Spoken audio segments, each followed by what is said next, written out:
Maraming salamat po sa ating gurong tagapagpakilala. Pauna sa lahat, ako'y bumabati ng magandang umaga sa ating mga participants sa ating BGMP, sa mga bumubuo ng Extension Department ng CMBT and UST. Good morning, ladies and gentlemen. Our topic for this morning is about agricultural economics, or sa Tagalog, ekonomiya sa pagsasaka. Sa punto pong ito, atin pong i-define ang topic natin sa umagang ito. Ano nga ba itong agricultural economics? Agricultural economics po ay ang pag-aaral ng tamang alokasyon, distribusyon, wastong paggamit ng mga sangkap paggawa o produksyon ng mga pangunahing bilihin tulad ng pagkain na pangunahing galing sa pagsasaka o agrikultura. Ang agricultural economics po ay pag-aaral din sa mga sumusunod na paksa. Unang-una po yung pagsasaka. No? So ang pagsasaka po ay hindi lamang para sa pagtatanim ng palay, gulay. No? Ito rin po ay tungkol sa dairy production, livestock production, poultry production, forestry, fisheries, agroforestry. Ikalawa, pamamahala ng bukid o farm. Sa English, farm management.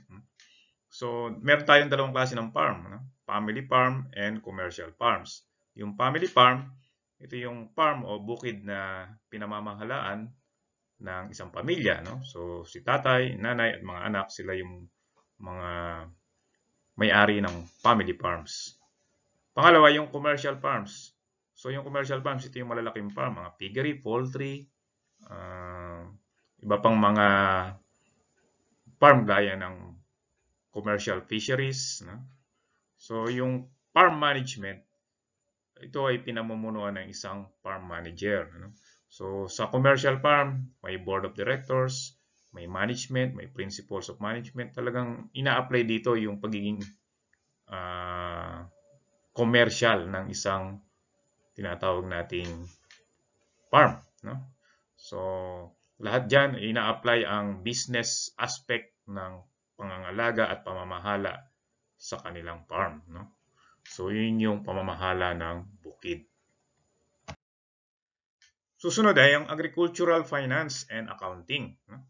So, sa mga commercial farms, pumapasok yung tinatawag nating finance and accounting. Dahil ang pagsasaka o ang farming ay gumagamit din ng mga business aspects like marketing, no, production, finance, and accounting.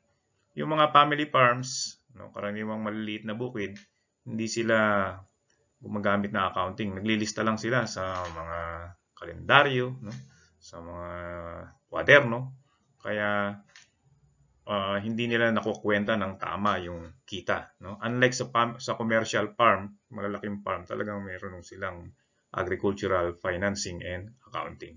So makita nyo sa litrato, may logo ng Land Bank. So yung Land Bank, sila yung isa sa mga pangunahing nagbibigay ng tulong suporta pagdating sa mga pautang.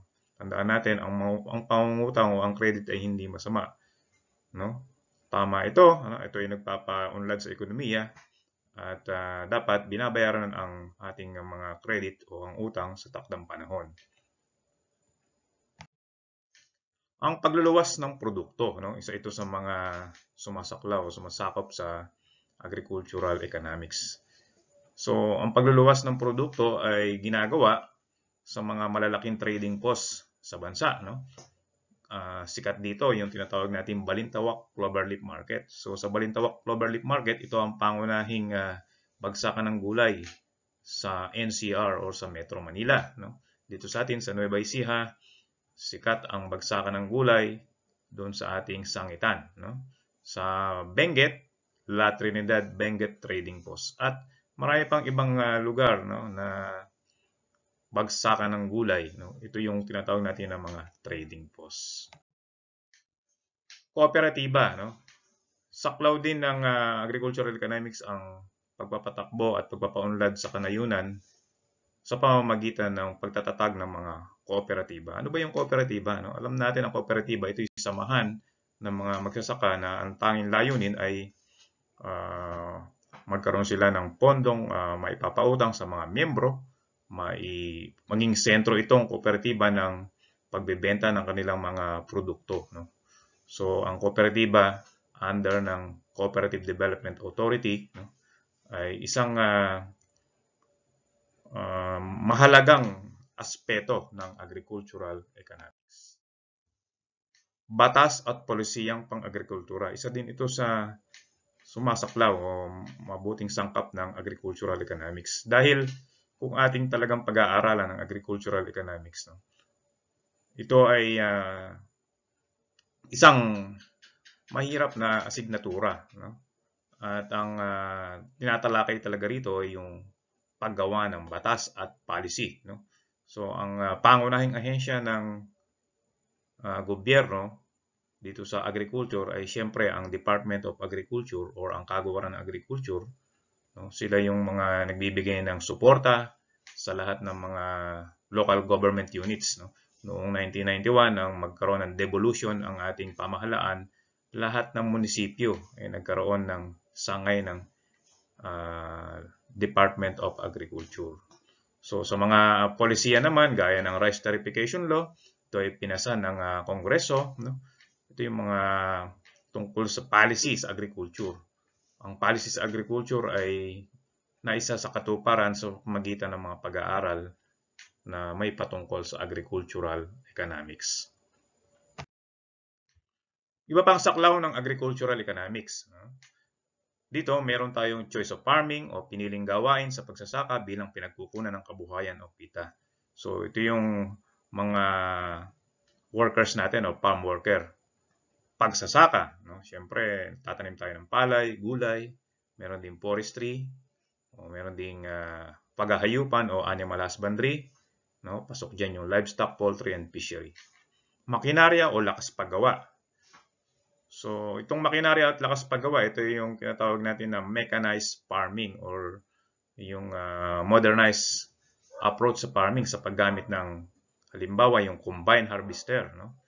So, yung combine harvester, ang taguri dito na sikat ay yung tinatawag na halimaw. No? Meron din tayong tractor or yung mga rotavator, pang-araro. At syempre, ito ay pinapatakbo ng mga operator at mga farm machinery operators. No? Kaalaman sa tamang kombinasyon ng mga sangkap sa produksyon gaya ng lupa, trabaho o paggawa, kapital at entrepreneur.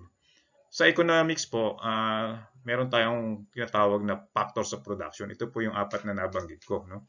So, wala pong napoprovide o nagagawang produkto kung wala ang isa nito. No? Siyempre, ang tinatalakay natin ay agriculture. Ang pangunahing sangkap nito ay yung ating lupa, no? Yung farm. No?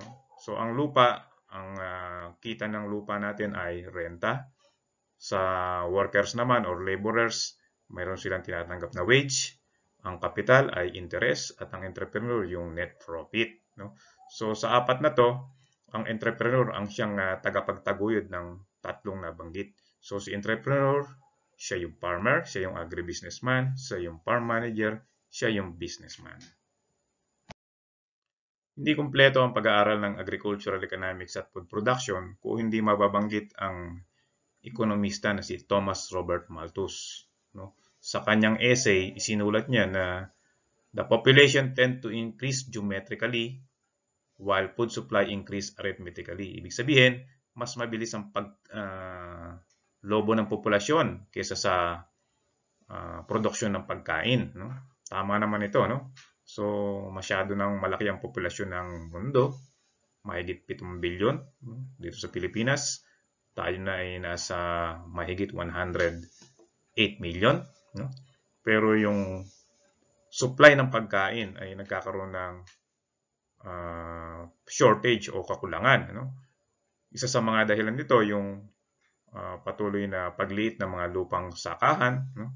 Na gaya ng mga arable lands ay nako-convert sa mga ibang gamit gaya ng commercial o residential. So pag lumiit yung lupa, ang chances ng produksyon ng pagkain ay lumiliit. No? So yan ay may relasyon ang food production and population. Dumako tayo ngayon sa mga karaniwang terminology na ginagamit sa agricultural economics. Here I list 5 terminologies na napaka-importante sa pag-aaral ng agricultural economics. Siyempre, hindi kumpleto ang ating pag-aaral kung hindi natin tatalakayin yung demand at supply. So, ang demand and supply, ang ibang tawag dito ay market forces or free interplay of supply and demand. So, siyempre sa demand, nakadepende dyan yung pangangailangan ng tao. No? Pangangailangan ng tao, tulad ng mga pangunahing bilihin, ay dapat mayroong sapat na supply. No? Siyempre naman, kung mataas ang demand at mababa ang supply, tumataas ang presyo. Kung ang demand naman ay mababa at ang supply ay mataas, no? Ang presyo mababa rin. So, ang presyo ng pangunahing bilihin ay nakadepende sa demand at supply.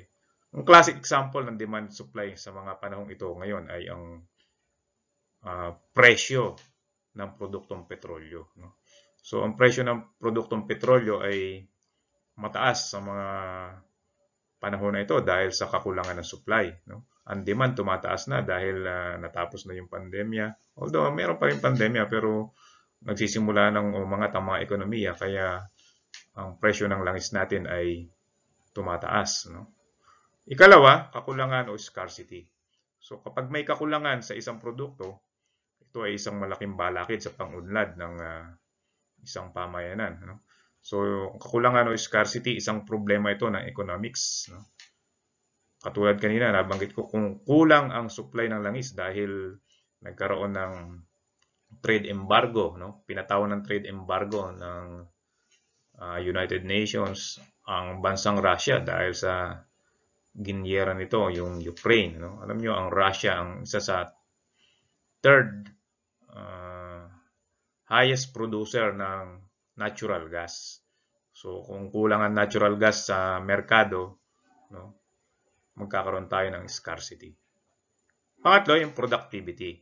So, ang productivity, ito ay sukatan ng kung gaano yung karami yung nagiging output over input. Or kung gaano karami yung kinita, no, laban dun sa ininvest natin. So, productivity is very important. No?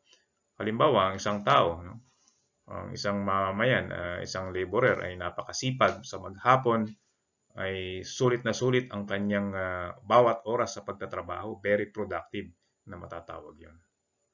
Number 4, market. No? Global market o world market.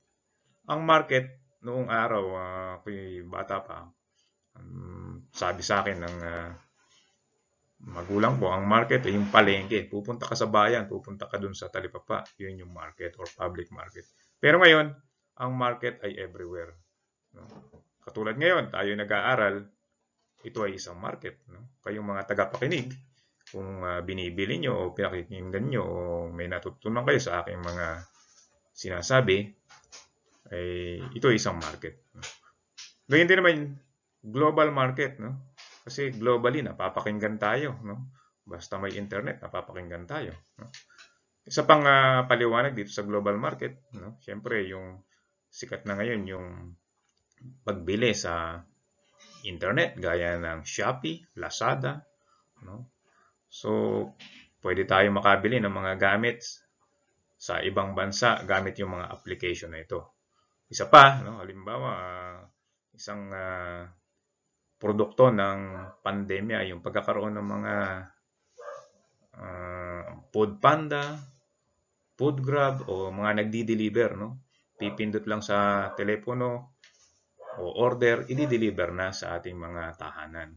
So, yan yung tinatawag nating market. Market ang lumalapit sa tao. O yung goods at services ay pumupunta sa mismong market.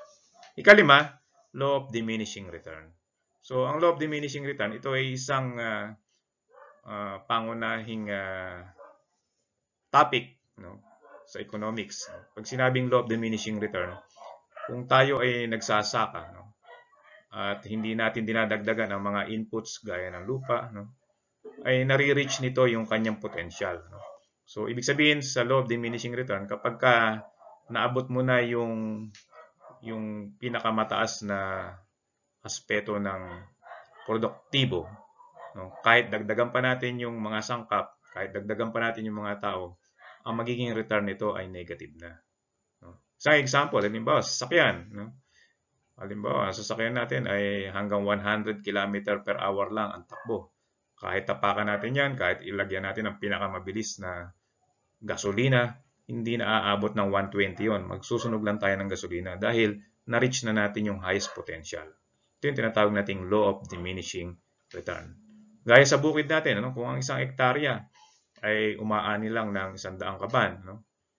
Kahit anong gawin natin dyan, kahit doblehin natin ng tao, kahit doblehin natin yung pataba, no? Hindi aani ng triple o quadruple ang isang hektarya, no? Dahil na-reach niya yung law of diminishing return.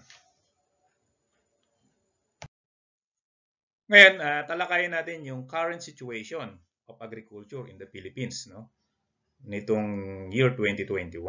Ngayon, 2022, wala pang report, no?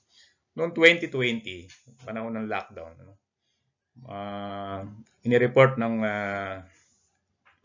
media na isa sa sektor ng sektor na o industriya na hindi napatigil ng pandemya ay ang agriculture. Agree ba kayo dyan? Siyempre, nung nag-lockdown, nag-pandemya, nagsarado ang mall, nagsarado ang sinihan, nagsarado ang mga establishmento. No, wala rin kita doon, walang produksyon. Subalit, ang pagsasaka, andyan yung mga magsasaka nagtatanim pa rin ng puno, nagtatanim ng gulay. No? Bagamat yung supply, no, yung distribution ng mga pesticides, fertilizers, naapektuhan, pero gumawa ng maraan yung mga magsasaka na patuloy tayong magtanim dahil ang pangunahing produkto talaga ng pagsasaka ay pagkain. Diba? Kaya nga kahit nung lockdown, hinikayat ang mga tao na magtanim ng urban agriculture, magtanim ng mga pagkain sa bakuran para meron tayong makain. No? Kahit na walang sarado yung mga palengke, limitado, meron tayong makakain. No? So ito yung agriculture na hindi nagsara, hindi siya napasara ng pandemya. Ngayon, noong nitong pandemya at kahit nung wala pang pandemya, na-hit tayo ng mga problema. No? So the Philippines value production in agriculture, sinasabi sa statistika na nagkaroon ng 2.6% na pagbaba ang produksyon noong third quarter ng 2021. No? Ito ay dahilan na ang ating mga magsasaka ay na-hit ng mga problema katulad ng bird flu, swine flu. No? So alam naman natin na noong kahit na hindi pa pumapasok yung COVID-19, bagsak na yung livestock production, yung swine production dahil sa ang ating swine production na hit ng ASF, no? O yung Asian swine flu, no? So nagdepende tayo sa import, no? Kaya tumaas yung presyo ng karne ng baboy, no? So dati-dati less than 200, naging 300, 400, 500. Ngayon dumadami ng konti. So ang presyo ngayon nasa 300 to 400, depende sa market 'yan. No? And then later during those time, na-hit din tayo ng bird flu. Yan. Ang daming problema sa agriculture. Pero kahit marami pa rin problema sa agriculture, hindi mo mapipigil ang magsasaka na magtanim. No? Kahit mahal ang mga inputs, no? Alam niyo yung farmers nakasanayan nila na kapag gising sa umaga, lulusong sa bukid yan. Ganun ang resiliency ng mga magsasaka.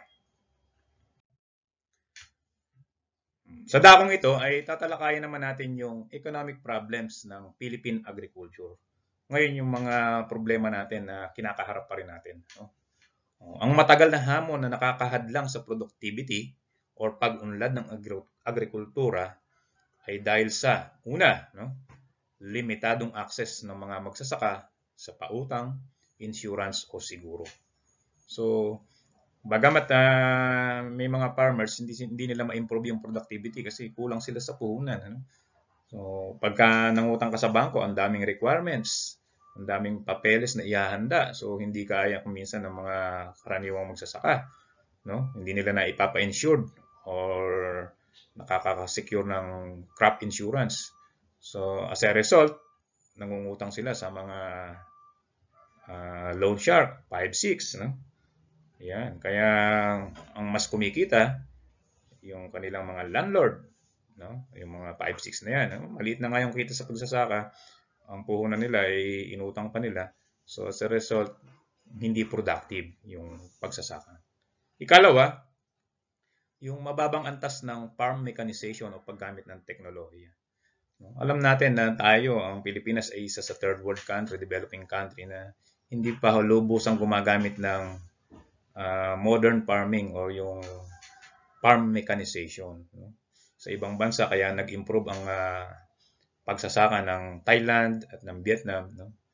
Ay nagkaroon sila ng technology adaptation sa kanilang farm, no? Productivity and farm mechanization. Sa ngayon, meron tayong farm mechanization sa katauhan ng paggamit ng mga post-harvest facilities. Pero hindi dapat doon mangyari. Ano? Dapat ang mechanization o yung improvement ng technology natin magsimula pa lang doon sa paghahanda, sa pagtatanim para mas marami yung i-harvest ni combine harvester. No? Mas marami yung output. No? So, modern technology. Ang problema sa mga iba nating magsasaka, ayaw yakapin yung bagong technology. No? Minsan, may mga farmers na sabihin natin, ang aking experience ay 3 dekada sa pagsasaka, tapos ituturo mo sa akin yan bagong teknolohiya, hindi ko niyayakap yan. No? Subalit, ito yung hamon ng makabagong panahon. Sa ibang parte ng Central Luzon, ano, particular doon sa dati kong pinagtatrabuhan sa Bulacan, yung mga farmers doon hindi na nagtatanim ng palay. No? Kung minsan, nag-shift na sila sa gulay. So, sa high-value commercial crops. Although, ang high-value commercial crops ay cash crops. Ano? Malaki ang risk dyan. Pero, pagka tumama ka sa pagtatanim ng gulay, malaking pera ang iakyat sa iyong bulsa. No? So, mababa pa rin yung farm mechanization natin. Yan ang dapat natin i-improve. No? Ikatlo, no? Inadequate or kulang tayo sa post-harvest facility. So, kapag tayo maraming harvest, kulang yung post-harvest facilities. Example, no? Dito sa Nueva Ecija, kapag maraming harvest ng sibuyas, ang tendency, magmura yung presyo ng sibuyas. No? So, yung ibang mga negosyante o ibang farmers, itatago yung muna yung sibuyas, nalalagay muna nila sa bodega, no? Para maghintay ng magandang presyo. Pero kung kulang yung post-harvest facility o yung teknolohiya para i-imbak yung mga ganong klase ng produkto, nasisira rin. No? Pwede yung halimbawa naman ay gawin nating produkto, no? Yung mga sobrang harvest, halimbawa kapag panahon ng kamatis, ang daming kamatis, pwedeng i-convert yan into a finished product. Pwedeng tomato paste, tomato ketchup, no? Or yung tinatawag natin ng mga produkto. Kulang tayo doon, no? Sa ibang bansa, na i-convert nila yung sobrang produkto o sobrang harvest into a finished product na pakikinabangan all throughout the year. Ika-4, siyempre yung problema sa irigasyon. No? So, malaki ang problema natin sa irrigation. Hindi lahat ng lupang sakahan inaabot ng irigasyon. Yung iba, ng irrigation, gamit ang shallow tube well, gamit yung kanilang sariling poso na pinaaandar ng kuryente at sa krudo. Ang problema natin, mataas nga yung krudo, mataas ang kuryente. So, ang problema sa irrigation, napakataas. Ikalima ay limitadong suporta sa research and development. Although may mga ahensya tayo ng gobyerno na talagang tumutuklas ng mga bagong kaalaman sa research and development like yung nabanggit natin kanina, Philippine Rice Research Institute, SUC, State Universities and Colleges, Philippine Carabao Center, iba pang mga ahensya ng Department of Agriculture na talagang nakalaan para sa research and development. Limited ang support ng gobyerno. Kasi kulang ang budget natin. Ka-6, mahinang extension services. So, itong extension services, ang DA kasi ay nahahati sa dalawa, no? Bureau of Animal Industry, no? At saka Bureau of Agricultural Extension. So, bawat munisipyo, bawat local government, mayroong extension worker. Ang tawag nila dyan, mga agricultural extensionists, no? Ngayon, ang mga FUC, katulad ng NUST, ay naglalaan din ng panahon para sa extension services. So, isa kami sa nagpapalakas ng extension para sa pagpapaunlad ng mga kabuhayan ng ating mga nasasakupan. So, ito yung extension services, example, itong ginagawa namin. No? Pero doon sa agriculture, siyempre, meron ding extension services ang DA nga. No? Yan, kaya patuloy lang tayo na maghintay, no, ng mga extension services mula sa pamahalaan. Yakapin natin yung technology. At syempre, ikapito yung problema sa mga programa ng reforma sa lupa. So, ang reforma sa lupa ay matagal na yan. No? Panahon pa ni mga unang pangulo natin, no? Gustavo Macapagal, Ferdinand Marcos, Cory Aquino, hanggang sa kasalukuyan, mayroon ng mga reforma sa lupa. Ang problema sa reforma sa lupa, kung minsan, pag na-award na yung lupa sa mga magsasaka, kulang ang kanilang puhunan. Kulang ang kanilang support system. So, at iba pa, lumiliit yung lupa na hindi nagiging productive. Ang nangyayari, nabibenta rin. No? Kulang. So, ilan lamang yan sa mga agricultural problem. No? Na pagdating sa agricultural economics, ang sumasagot dyan ay yung ating mga mananaliksik, yung ating mga farm worker, agricultural technologist, yung ating mga policy worker, no, policy maker, at siyempre, ang ating pamahalaan sa pangunguna ng Department of Agriculture. No? So, ang topic natin ngayon, agricultural economics, ay napaka-technical na topic, no? Na kung ating lilimiin ang konteksto nito sa ating mga tagapakinig, ay masasabi natin na parang ito ay para sa dagdag kaalaman ng ating mga ginigiliw na tagapakinig. No? Pero kailangan nating yakapin ang ibinibigay sa atin ng gobyerno, katulad nito, no, na extension services ng NEUST para sa inyo, no, na kung mapapaunlad natin ang ating sarili, no, sa pagtatanim ng puno o yung ating mga agricultural project, no, kapag tayo ay mayroong proyekto sa hinaharap, para rin tayong nakatulong sa agrikultura. Kapag tanim tayo, na-solve natin yung agricultural problem. So, paano natin i-improve ang agriculture sa Pilipinas? No? Una, encourage investment in agriculture. No? Promote natin yung area-based management. No? So, ito yung isang kaisipan na pag nagtanim sa isang lugar, dapat product A. No? Sa susunod na lugar, product B naman. Hindi yung sabay-sabay nagtanim ng kamatis, no? Sabay-sabay nagtanim ng sili. So, kaya nga, ang Department of Trade and Industry, mayroong tinatawag na OTOP or One Town, One Product. No? So, kailangan nating palakasin, no? Yung agriculture at i-promote yung area-based management.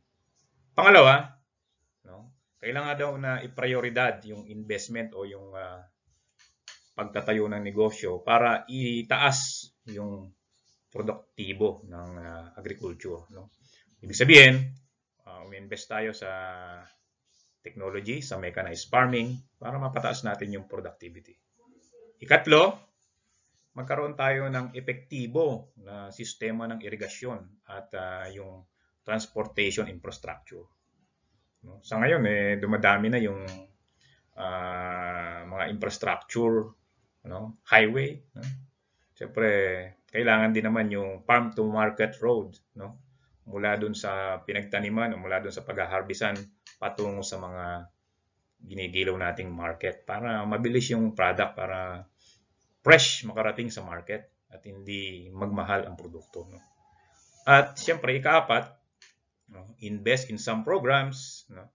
that will help decrease the impact of climate change or climate risk and disaster, and of course decrease pests and diseases. If possible, magpunta tayo or gamitin natin yung organic farming. Go organic, iwasan natin yung pagbili ng mga inorganic fertilizer at mga chemicals, no? Kaya lang, ito ay contrary sa pagpapataas ng productivity ng pagkain, no? Kasi yung organic, no? Pag sinabi natin organic, siyempre masarap yan, no? Hindi gumamit ng pestisidyo o ng pataba. Pero ang output natin na to o ang yield natin dito hindi ganun kataasan, no? So siguro yung organic for personal consumption or for home use. Pero siyempre pagka organic yung produkto natin, mataas ang presyo niyan. So ilan lamang yan sa mga kakaharapin ng susunod na DA, no? Secretary, no? Sa hinaharap sana yung agriculture, no? Mapataas natin. Gaya ng nabanggit ko kanina, kapag nag-improve ang agriculture, no? Pag nag-improve ang productivity, pag nag-improve ang pagkain natin, tayo ay nakatugon sa tinatawag nating agricultural economics. Yun lamang, no? Ang aking maibabahagi sa inyo sa araw na ito. Maraming salamat sa inyong pakikinig. Kung kayo may katanungan, andito lamang ang inyong lingkod para sa mga kasagutan. Maraming salamat, mga ginigiliw.